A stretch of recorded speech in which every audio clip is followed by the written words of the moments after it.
New pair of skates today, guys. Okay, everybody, today we have the blank SK Beta skate by Rollerblade. Also, let's call it the Sean Keane Pro model, because that's what it is. First thing in the box is a official blank SK t-shirt, which right now I'm in dire need of. Okay, let's see what else we got in the box.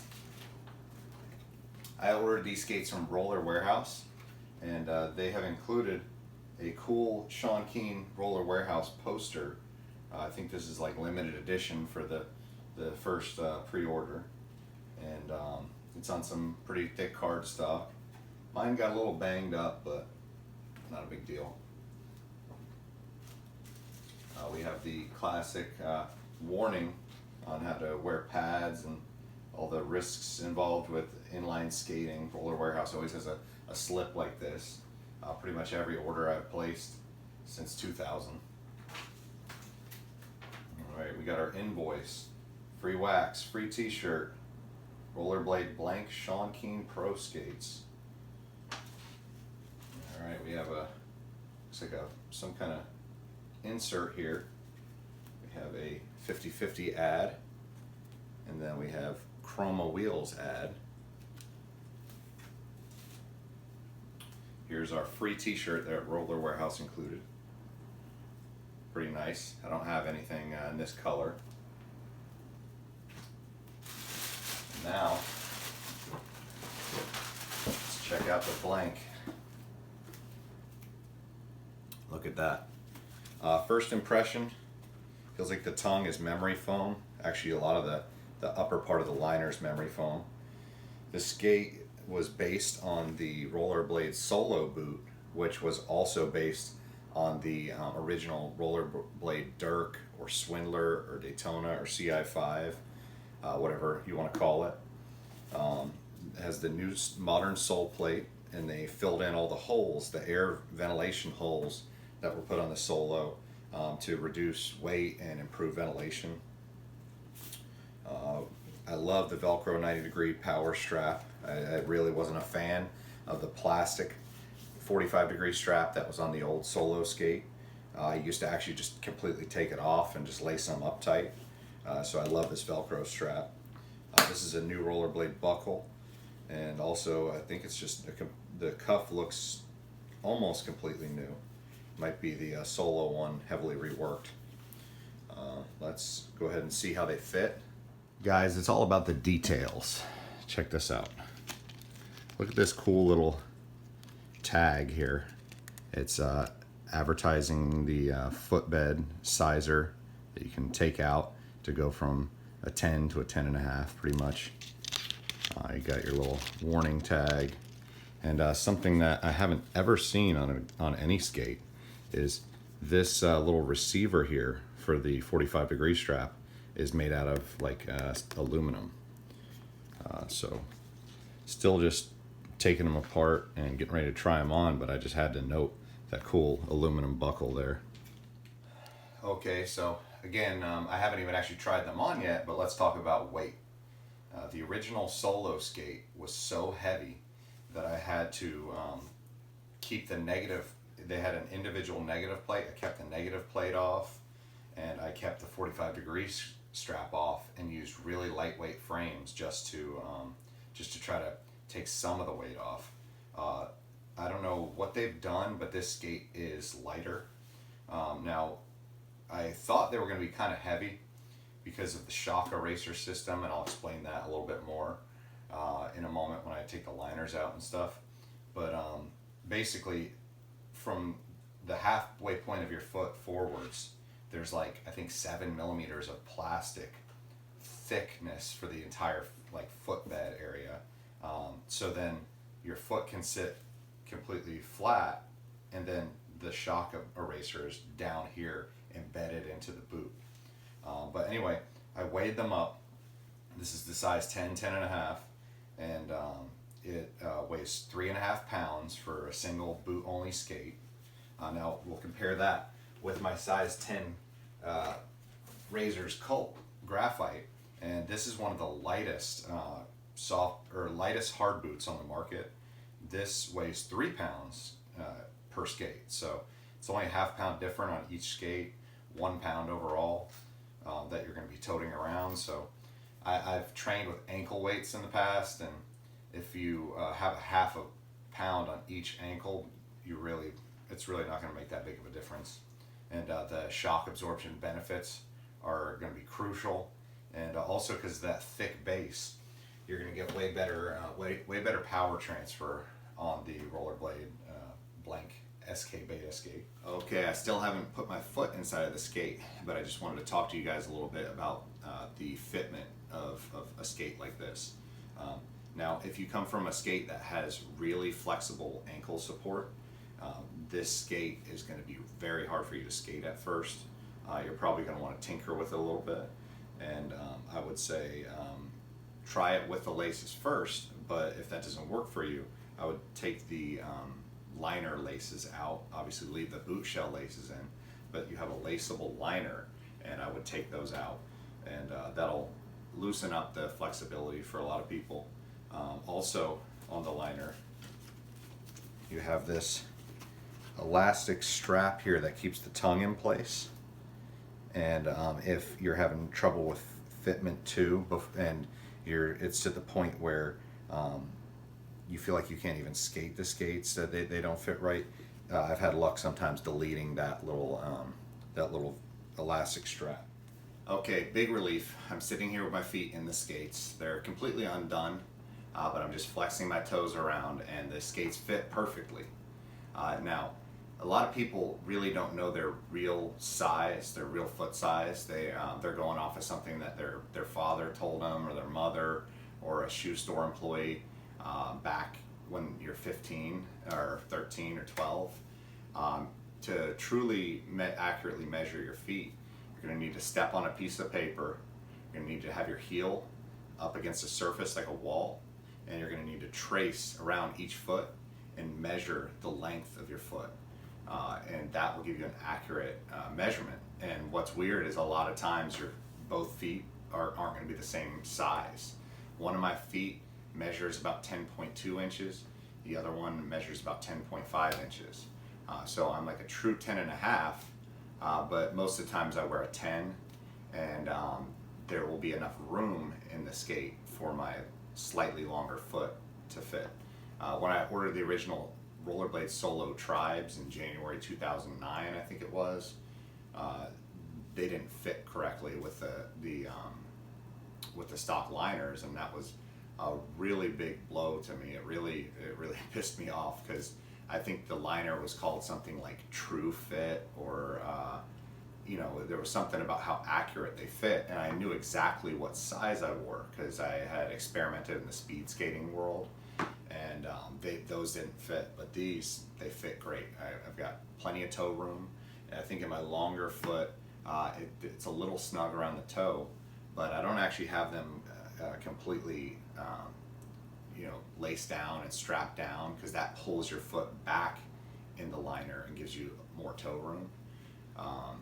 So I'm about to put my Ground Control Mega frames on these, because I ordered them boot only, and we're going to do a couple grinds on the rail because I'm injured right now, but we're just going to do a few grinds, and then you'll see a full reaction video tomorrow with my friend Bryce, because he bought a pair also. So let's do that. I forgot one more thing, guys, that I wanted to show you what the liner looks like. So you get the neoprene toe, have this rubbery material that keeps the liner from lifting up, and in there you have a really nice anatomical footbed. It's like a tennis ball color, and you can see these different compositions of foam that do different things. One of them's soft, one of them's hard. Then we're going to look at the shock eraser system. Now, I wanted to get a cutaway photo. I emailed Rollerblade to see if I can get a cutaway photo. But this is the shock eraser. This is like a Solomon style shock absorber. But with Solomon's, your heel was lifted very high. In this skate, your foot is sitting flat. Also, this is something I didn't see in the official videos. They put a piece of Velcro there to hold it down.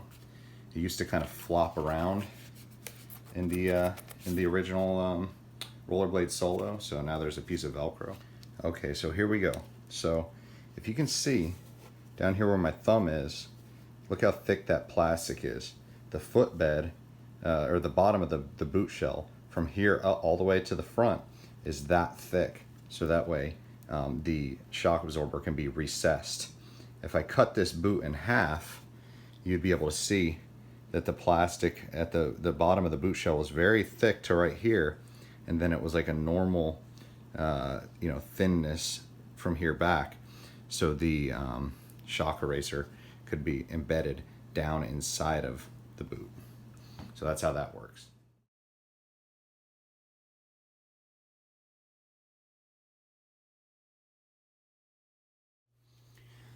Wow, I put my ground control megas on here and I was about to skate, and I realized that we didn't talk about sole plate width, something that's very near and dear to my heart. If my sole plate is too narrow, I slip, I bruise my ribs, I break my ribs. Happens on handrails. Let's see how wide they are. They're a little more narrow in the heel than I originally hoped for, but they're still very wide. Let's compare them to the Colts. Okay, we have our little ruler here. Let's see how wide we are in centimeters. Now I'm going to go from the edge of the sole plate, not from as the actual usable sole, because depending on the frames you pick, the width may vary. Let's see, on inches.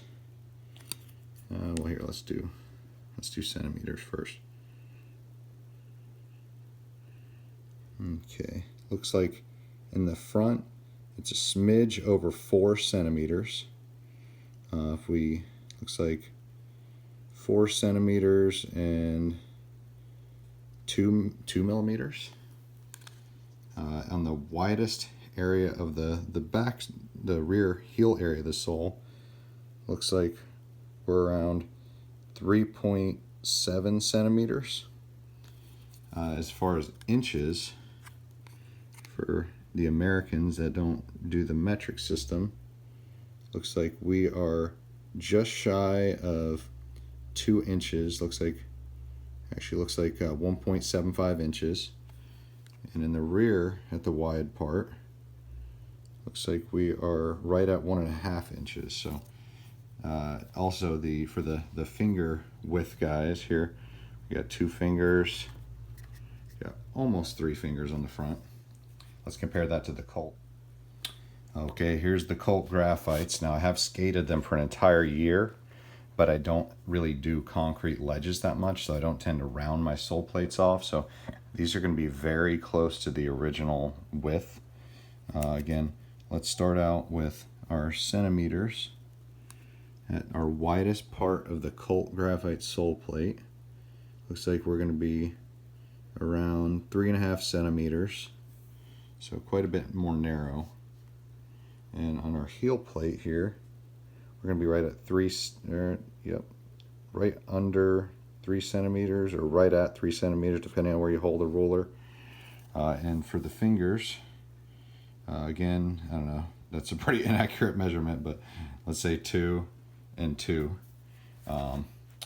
So that's how wide our sole plates are. Now this applies to the men's US size 10 for both skates. Sole plates are wider the bigger that you go on the skate.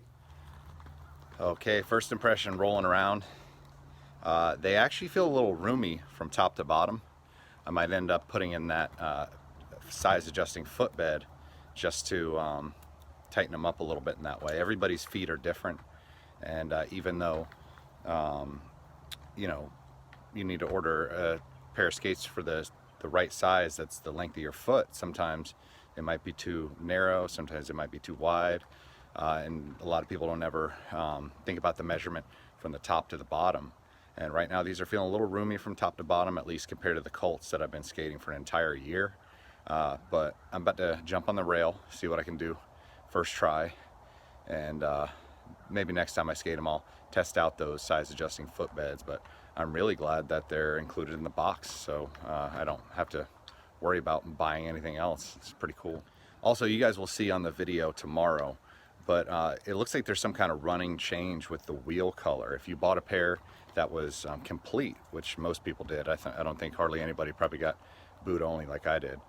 But all the promotional imagery of the blank SK Beta has black Rollerblade hydrogen wheels.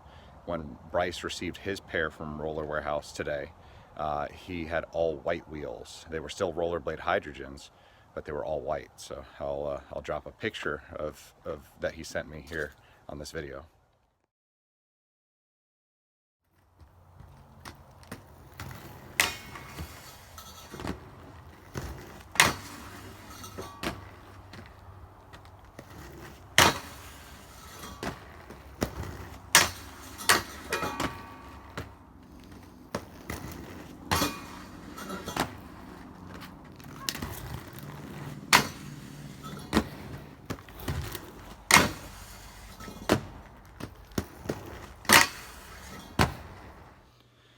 Okay, anybody who's a dedicated subscriber knows that I pulled my back really bad. I threw my back out 2 days ago, but I was still able to land all my tricks. First try. The only one I had problem with was my Zero Mizu, which I sort of landed at first try, but I just wanted to clean it up and make it better. I think I only missed one grind out of everything I tried.